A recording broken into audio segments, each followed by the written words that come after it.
Sur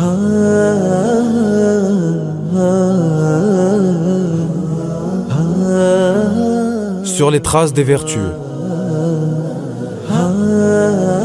Le récit de ces hommes qu'il convient à chacun d'entre nous de prendre pour exemple, espérant ainsi marcher sur les traces des vertueux.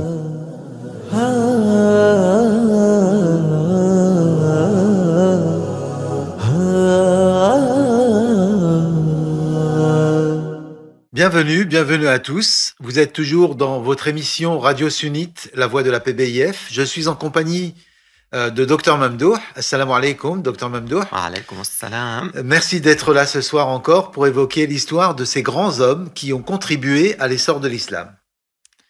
Barakallahu fikum. Merci à tous les frères, à toutes les sœurs qui nous écoutent. Et je vous propose aujourd'hui de parler de Abu Ubaïda ibn al-Jarrah. Il est lui aussi un compagnon du prophète, alayhi salatu wassalam, qui a été parmi les premiers à être entré en islam.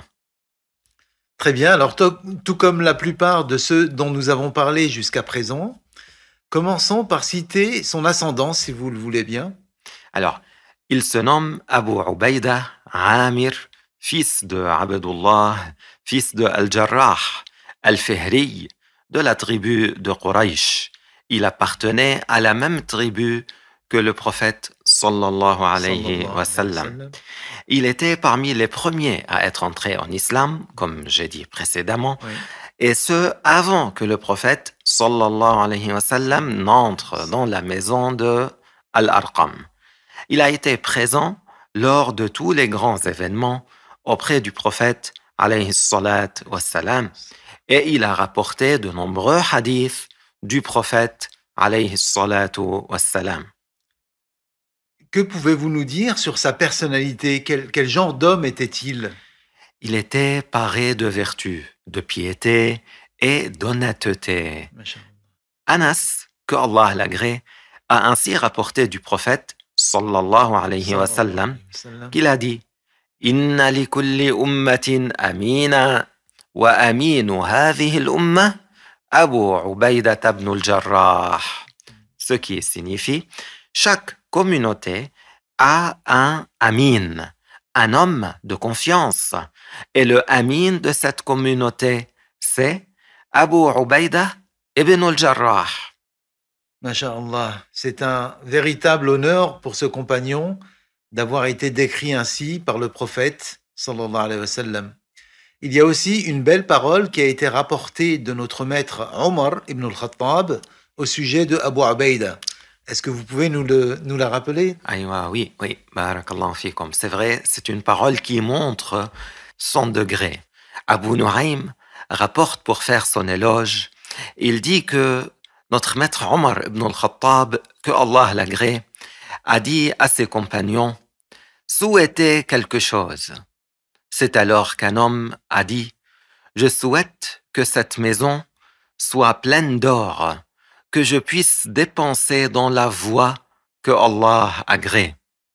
Un autre a dit: je souhaite qu'elle soit pleine de topazes, de perles précieuses et de diamants, que je puisse dépenser dans la voie que Allah l'agrée.